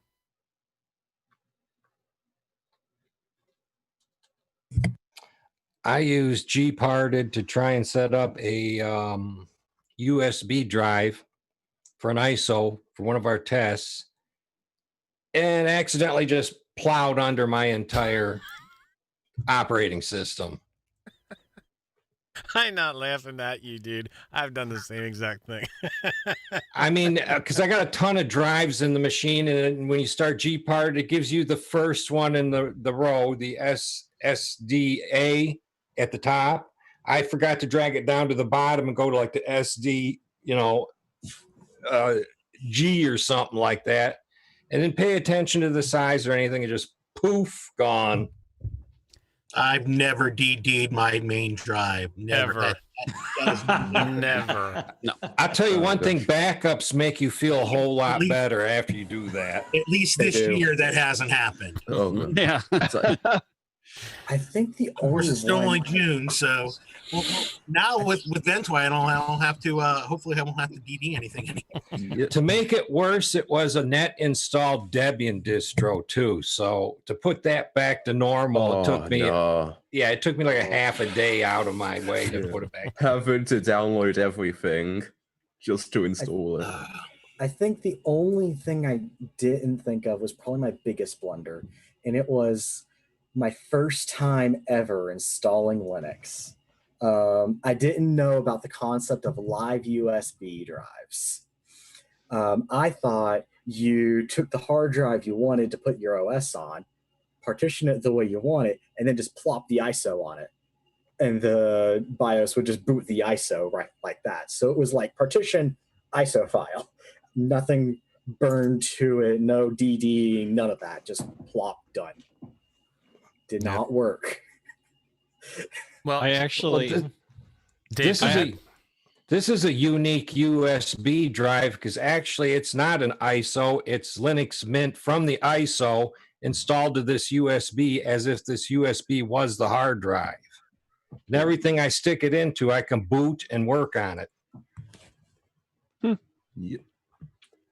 Goes persistent. To show how portable Linux really is. Before you pull a stunt like that, though, I would recommend that you unplug all your drives you don't want damage. Yeah, I've done that so many times on an external hard drive. Works great after you've done it a few times. So that first time, and you're like, okay, is it going to the right drive? Please go to the right drive. So, let me just recommend something though. It's like if you have. Definitely do not do it on any of those small USBs, though, unless you want the USB getting really hot while running the OS. USB 3.0 drives work great. They get warmer, but they work great. Yeah, I can't see it. I can't see anybody doing this on anything other than a 3.0 or even a Type C or something like that because it'd run way too slow on a 1 or 2. I mean, it'd be painfully impossible to do anything useful with it or even update it. I mean, I do something similar with one of my portable hard drives. It's like as a external phone OS install as well that I usually bring to places. I actually went from a USB 3.0 external hard drive to my current laptop, which boots from an NVMe drive. So it's going from like snail's pace, because USB is still slow, even if it's 3.0, to lightning quick boot ups. It was insane. Oh gosh. It's like, do you want to know what I did once with, it's like one of the worst things I've done so far with DD? Go ahead. It's like, basically, it's like all the phone OS development with regards to the file systems, it's done on an external hard drive. I DD'd a finished ISO by accident to the external hard drive rather than an external USB I was actually wanting it to be DD'd to. Oops. Yeah, that's yeah. Yeah, But might have done luckily the it's same thing. Yeah. Luckily, I was able to use DD that to the USB, and then pretty much use the USB to recreate the file system afterwards. But yeah, thank gosh for Ventoy, and at least I guess it's not as bad as the hard drive literally dying. Yeah. Well, I've been trying to download Etcher lately, and Etcher just seems to have way too many issues. Like too many errors and too many failed writes, and you know, like again, Ventoy is like a. I just ended up using the dev file for Etcher at this point, rather than the app image. I use the app image, and I hate app images, and I use the app image, and it works perfectly. Same here. I use the app image as well. So for me, I ended up having to use the dev file simply because for some reason, it was just not really asked for the password, so it would always fail instantly trying to write stuff. I mean, I get warnings when I'm writing, a 4 gig image file to a 128 gig SD card, but that's to be expected because 128 gig SD card's kind of big. And it's kind of freaking out like, hey, is this an SD card or a internal drive? Right. We don't want to pull that. Are you DD sure stuff. this is a USB? Yeah, right. Are you sure this isn't a floppy disk or something? No, it's yeah. Oh gosh, imagine if floppy disks were ever that big. Oh gosh. Dave, you wanted to get in on the whole mistake thing, I believe. Oh, I was just gonna. Somebody else had already said I did the same thing where I accidentally installed Linux onto a external Western Digital external hard drive, and didn't even realize it for like 3 weeks, and until I go into the drive to look up a file I had saved, and I'm like, whoa, wait a second, where's all my files? And then I was like, well, I must have did something wrong. I unplugged the hard drive, and then when I went to reboot the computer, it wouldn't boot. Oh my god! I finally was like, "Oh, that's what I did." Whoops. Yeah, that's why all my hard drives are labeled. I have labels. I make it so I know exactly which hard drive is which. Well, Jason, I had brought it up while you were gone, and I wanted to go back to. We had talked about this a few weeks ago about mistakes we'd made, and you had said about talking about some of the mistakes you have not just made but encountered. Oh gosh, so numerous. If you want to expand on that, go right ahead. Well, yeah, many of you know I work IT, so I work with 99.9% of the issues are between the chair and the keyboard type things. People think they know what they're doing, and they don't. They'll go and mess with system files. I mean, I had a friend that decided, I don't know what this file is. I'm going to delete it. System 32. Okay. Well, there goes your computer. Yep. Goodbye. You just, effed up the whole, excuse my language, screwed up the whole, installation of Windows. And I don't know too many people that run Linux. I did have a guy I called up the thing the other day, and he was having issues with Linux, and we were able to go through and figure it out. I don't remember what the exact issue was now because I had to do a lot of Googling because, I'm still tinkering with myself to learn.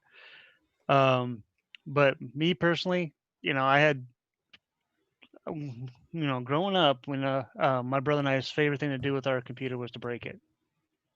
We would find ways of breaking the OS, because we wanted to, and then we would fix it, or we would make an attempt to fix it. 9 out of 10 times, Dad would have to take it to the IT shop back in those days. Spend lots of money to get the computer to OS reinstalled, but that's how we learned. We would break it, we would fix it, we would break it, and eventually we could break and fix it. And then we were able to figure out what we were doing wrong and not do it anymore, and actually progress in our abilities to fix computers. And But with Linux, I had to do a reinstall of I don't remember. I was just messing around with different. I hadn't learned the golden rule: don't copy and paste. Off the web. When you're doing command line stuff, and I was doing something in Ubuntu back in the day, and before I landed on Linux Mint as my main distro, and I was just copying, pasting, copying, pasting, copying, pasting. I don't know what I did, but it wouldn't reboot. It just got in a boot loop and just wouldn't do anything. So I had to wipe, reinstall. I've broken many computers,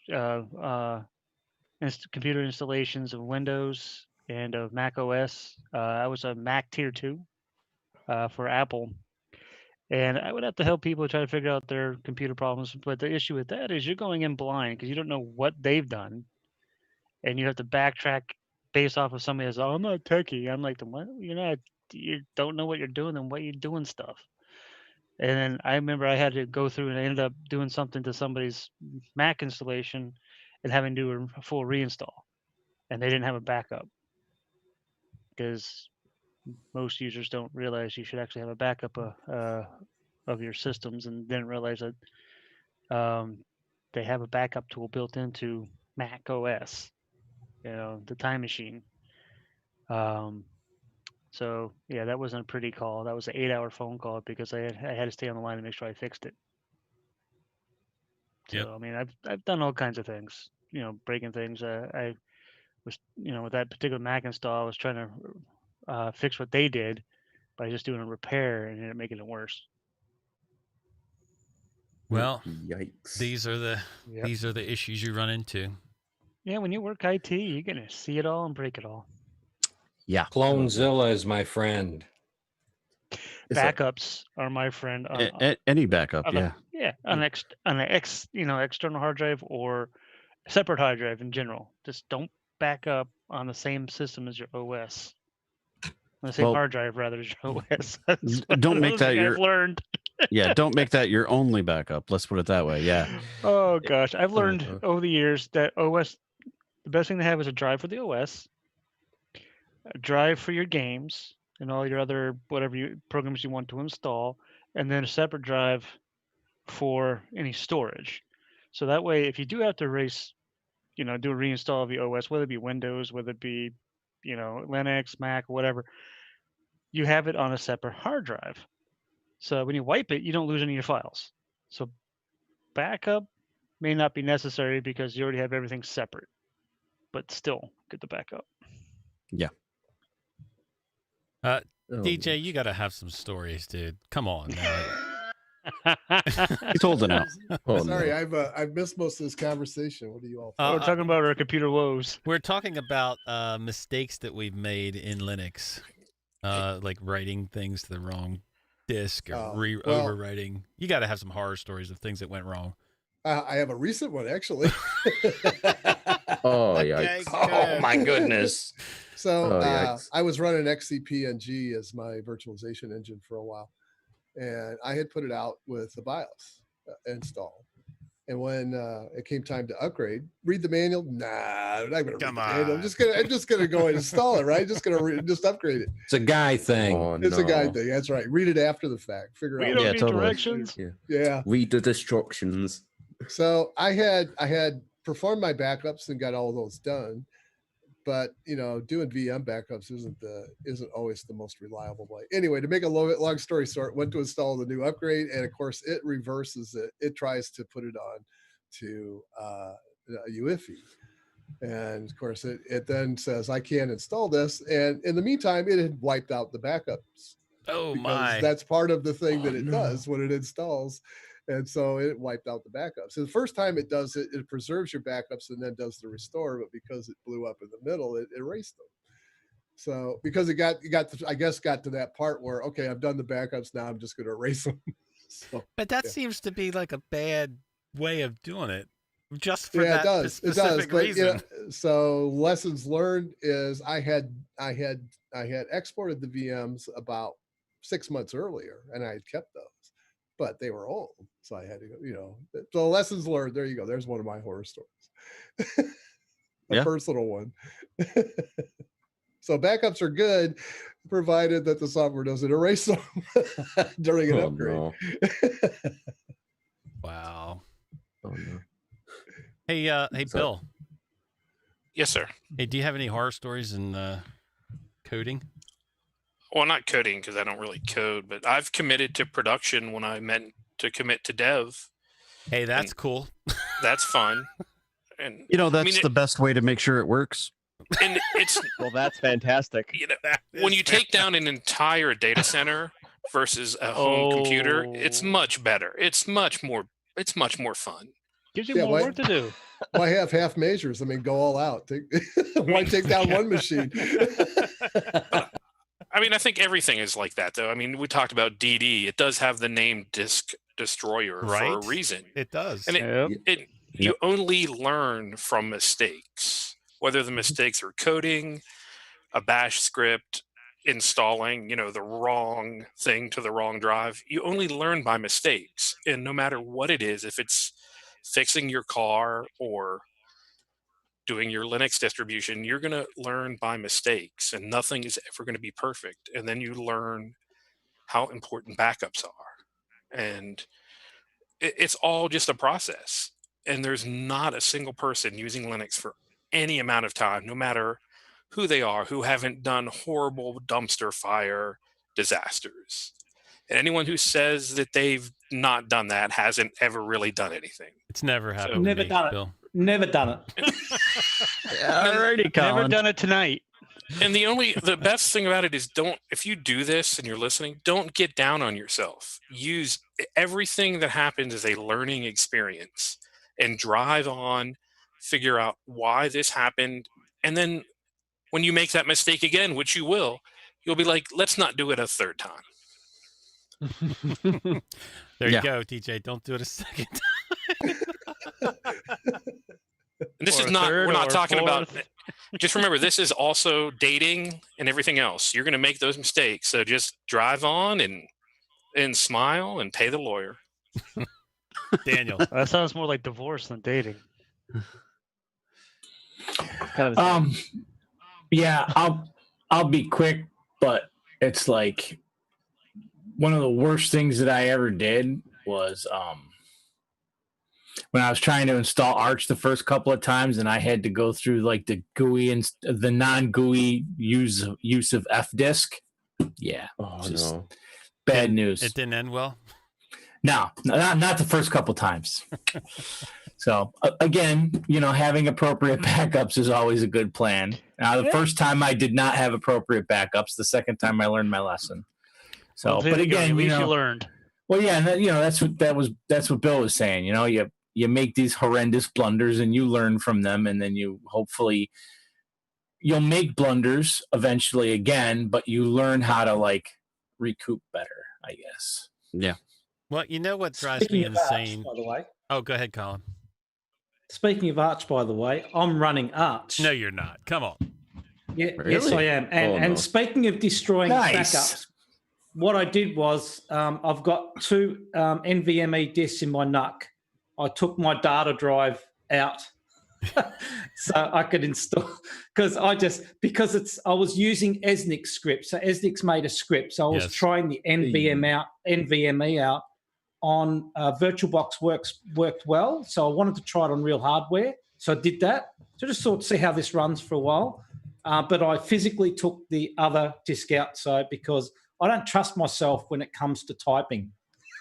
Dude, I had many times years ago, I had done that for the Windows installation, for my Windows install on the hard drive, just taking it completely out because I didn't want to have the pain of going through it and reinstalling that. So I feel it.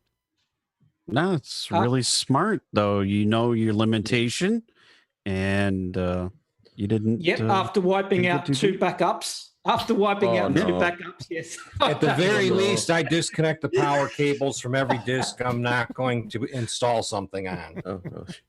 It's like I have another horror story that happened literally a few weeks ago. So basically I did a restructure of the folders I use for dev management for PhoneOS. And I then ran one of the scripts I hadn't edited yet, which is basically meant to automate recompiling queue and whatnot. But since it wasn't designed for the restructured layout of the folders, for some reason it deleted pretty much all the .so files on my system. So I couldn't do anything, not even restart it. So I had to then go into TTY and trigger a kernel panic just to make it reboot. And then on the subsequent reboots, since there wasn't any SO files, it instantly kernel panics because the init system died on every boot. Jinda, go ahead. Oof. Yeah, I was wondering, are you guys all experts like me using test disk to refix your formatted drives? Because I formatted or deleted the wrong partition off the wrong drive so many times, I don't even think it's an error anymore. I can literally get it back with test disk so easily. I mean, I don't know how many people have used the program, but I don't think I have. I'm a pro at it. I have. Okay. I've used test disk, but the only problem is it's renaming or just trying to identify all your pictures and videos and whatever. Mhm. If you've done thousands of them, it's a nightmare. It took me a week to sort out one time. It was an absolute nightmare. I had to buy, I think I bought something online just to sort it out because I just couldn't work it out. It was terrible. MC? You were asking about coding issues. I blew away a production database that wasn't backed up. Wow, that's cool, dude. Yeah. We were, it was a couple years ago, I was working on a conversion program for installing new customers onto our system. And while I was working on the conversion program, they had me connect to the live database to check something, and been working like 14 or 16 straight hours and went back to what I was doing. And okay, this seems to be working. Let's clear this out and try this again. And when I hit cleared it out, I hadn't disconnected from the live production database. So I cleared out the live production database and all the changes they did. Whoops. Oh, wow. How long did that take to fix? Something like 26 hours. Oh, wow. So we basically had to, we were basically, I went from coding to hand entering purchase orders. Wow. Well, as Yeah. Bill said, you learn from this stuff, MC. So, You know, do learn from that. But yeah, that was Hopefully. that's a hard lesson to learn. And it was funny too, because I was going away and as soon as I hit enter, I'm like, did I do what I think I did? It wasn't even like, hey, it was like, oh, holy crap. Majority I wasn't using such clean words.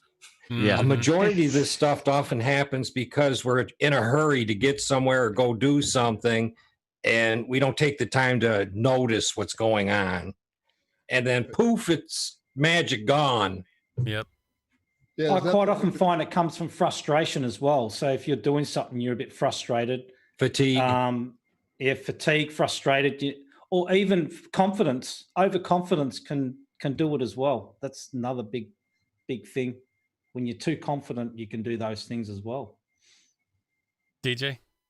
Well, at least if you're doing something like a remove -rf from the root directory, you can kind of watch your system creator itself. But if you're in a database and you do a drop database, it's pretty fast. Yeah. Oh, fast. no. It was delete star from table, or just delete from table. Oh, so you got to watch it destroy itself. Oh, it was pretty instantaneous. It was boom, boom. And I'm like, wait a minute, am I? And I just happened to look up. I'm like I'm using the live database, and I just wiped out the purchase order items table. Wow. Crap. Yeah. And it's gone quick. Yeah. Yeah, there was no stopping. There was. Hey, MC, what database, do you remember what database that was? Because I've run into that a couple of times, and the way I've always gotten around it is on production databases. Obviously, it doesn't work if you're using a database that has truncate statements, but I just never allow auto commit. Oh, we were actually using I think it was called Sybase. Oh yeah. Okay. Yeah, and Yeah, that was the precursor to SQL Server, which SQL Server has auto commit on by default. You can actually turn that off, which I generally do on all production databases. Well, and normally it's it was the whole issue with that was that I was doing I was testing on a dummy database and I didn't have anything turned on, and I had made a connection. Like I said, they were wanting me to look at something on the live database, so I went in and looked at the live database, and never disconnected from the live database when I went back to coding and said, okay, let's go ahead and clear this out. And yeah, at the time, Sybase didn't have any of that, and I was interacting directly with the database, so I literally was in the SQL server, on the database when I did the command. I wasn't like using a code because normally when I do it through code, yeah, I'll do a transaction to stop stuff like that from happening. But yeah, I was literally just on a window directly into the server and said, okay, delete everything from that table, and poof. Wow. There's Steve.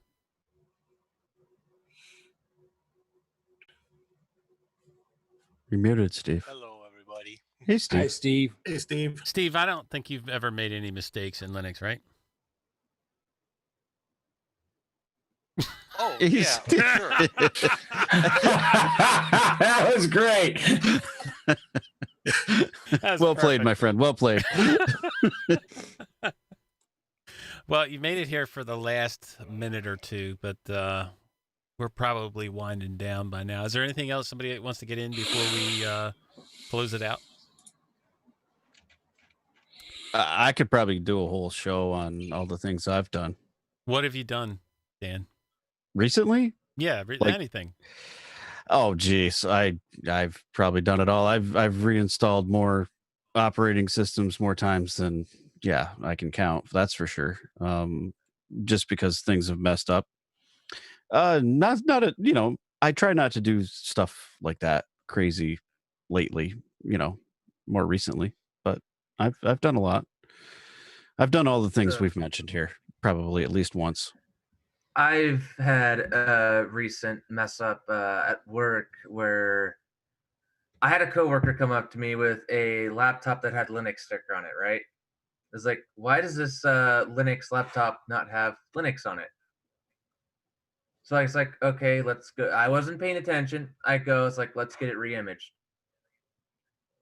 Turns out it was another coworker's laptop with the Linux sticker that I had given her. And yeah. Wow. Oops. Dude. That's awesome. One of those things, like, not That's fantastic. I mean, that's a good one. Yeah, that's the best right there. yeah, it is. At least you fixed the computer. Right? Yeah, you totally did. Yeah. On the plus side, they've now seen the light of Linux. Yep. Yep. By force. Voluntarily or not, that is out of the question. What are you going to do? All right. I guess that's going to wrap it up. I do have one. Do it. I do have one useless facts, though, that I learned from when I DD'd at one time. For some reason, it's like if you're DDing where the ASO is in, it's like one of the partitions in that drive, and you DD to the overall drive itself, it still works and somehow still DDs the whole ASO successfully, even though you're basically overwriting the ASO in the process. For some reason, that actually still works. All right. That's going to wrap it up. We will be back next week. But it's time for a last word. Thomas. Hi. Sorry, I was reading a man page. Use TLDR. Hey, it's server security. Let me read the man page. Fair enough. Well, what can I say? A, hackers suck. B, make sure you back up your systems so you don't encounter the same issues that we've had. And if you do encounter those issues, you're not gonna, be out of data. And C, thanks to all our healthcare workers, because Corona's still a thing. Have a good one. Yay. I think we could fill up every show with mistakes that we have made in Linux, but Chris is obviously not there. I can tell. Dan, last word.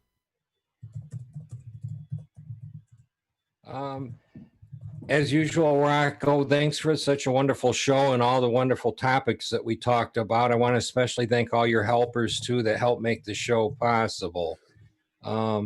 Thank all the developers that do come and sit with us and listen to us talk about their distro, and also thanks the people that are behind them that help make the distro what it is today. With that said, everybody be safe this week. And take care of yourselves. Dig it. Tony, last word. Yeah, I really enjoyed this one. More interesting conversation than the European one, especially as it's nearly, just gone 4 o'clock in the morning. And I think if we talked about tiling window managers, I'd probably be asleep by now. But other than that, take care, everyone. Hope to see you all here, same time, same place next week. Just as a side note, we talked about tiling window managers on BDLL Europe. Jason, last word. Yeah, well, there was no talking of Windows managers in this episode. But again, thank you, Rocco, and everybody else that helps out, and all the guests that come in here, and all you guys for making the conversations very interesting and entertaining, also informative. And I guess, everybody have a great night, stay safe. And yes, Corona is still a thing. I know I live in Florida, and we just had one of the largest spikes in the state of Florida in a long, long time. I think they had like over 3,000 new cases. So be safe, wear the masks, or stay home as much as possible. If you do go out in public, be respectful to those around you. Dave Jones, last word. Thanks, Rocco. It was great to have to be able to have 2 BDLs today, considering that I missed last week. I had to take my son up to Vermont back to school. That was very enjoyable. But it was good to be here for both shows. Although I did miss not talking about i3 Window Manager at the second one, but that's okay. We have next week, right? Yeah. So, and I can't wait about looking at Ubuntu DDE. Sounds exciting. Yep. Nate, sir, last word. Well, good evening. It's nice to see everybody this evening and actually be a part of it again today. I don't really have much to say other than thanks, make good choices, and see you next week. Colin, last word. Yep. Thanks, Rock & Co, for the platform. I also like to say I've read the man page. It's got one line on it that says, "We don't read." Anyway, looking forward to trying deep in this week. Yeah, I didn't get a chance to try Ubuntu Studio, but I'll tell you what, it'd be interesting to try that out when it goes to KDE. So that's interesting. So, take care, everyone, and see you all next week. Jinda, last word. Thanks so much, everybody. See you guys next week. Daniel.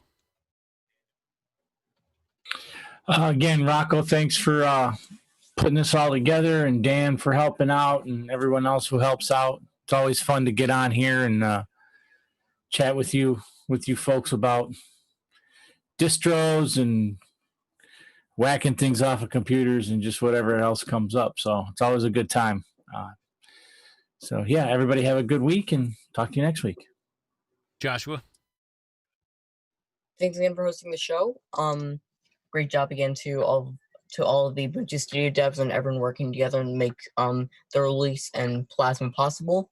Of course, I will be looking forward to reviewing Ubuntu DDE, as I have done great relationships with Aaron, and he's a really cool guy, and I hope he can make it next week. just note that there are some bugs, and people are probably going to be complaining about it on next week or wherever. Just make sure that you read the new installation guide that they put out on their website. And if you have any questions, of course, it's probably been answered in the official Telegram group. Otherwise, yeah, I'll see you next week. Joshua, do you have a link to the Telegram group that you can give us so we can put in YouTube chat? Yes, I do. I'll go get it. It's pretty... yeah, I'll get it. All right, thanks. DJ, last word. Well, I apologize for not being here for the whole time. Just seems like the real life just kind of creeps in, you know, it just at the wrong time. Need to put a sign up that says, instead of open for business, it says, leave me alone.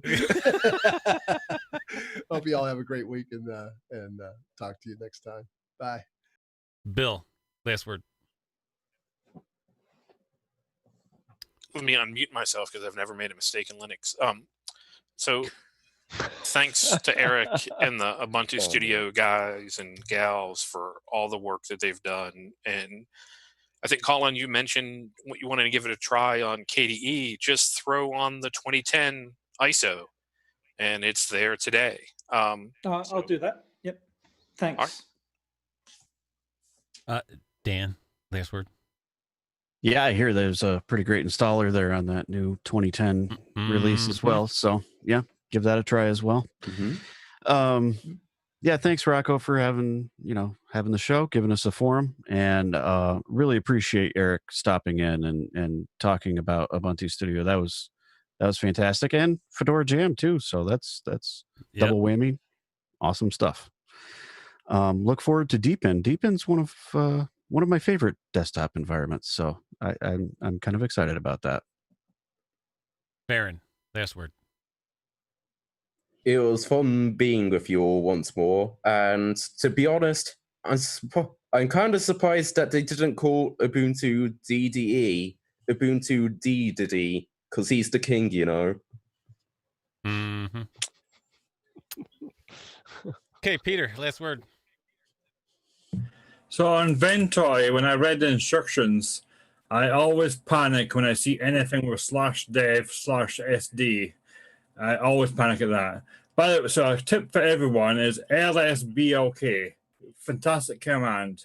lsblk will tell you all your drives, all the links, which SDs they are. And by the way, I did laugh when I did the instructions for Ventoy. It says, "Are you sure?" And you go, "Yes." And it comes back and says, "Are you really sure?" I love that part. Nice. Tyler, last word. Had fun being part of the show today. And if I find time the next week, I will get deep into Ubuntu DD. Another pun. Steve, last word. I've never made a mistake in Linux, but I did stay at a Holiday Inn once. There you go. Thanks, Rocco. MC, did we get to you for your last word, or did you drop out beforehand?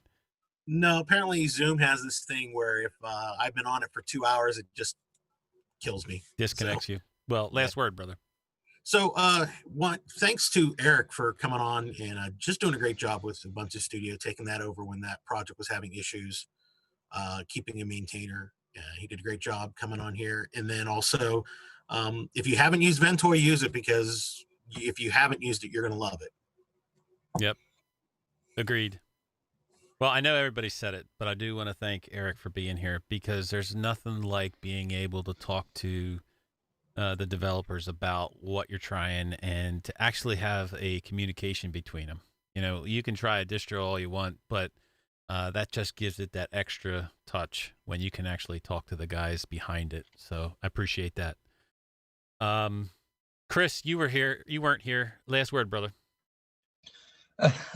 Sorry, I got tied up in some personal matters and missed the second part of the show there. But other than thank you for everybody for being here, and just a reminder, next Sunday is not tomorrow, but the week after is Father's Day in the U.S. So honor your fathers and remember them Other than that, everybody have a good week. Stay healthy, and see you next week.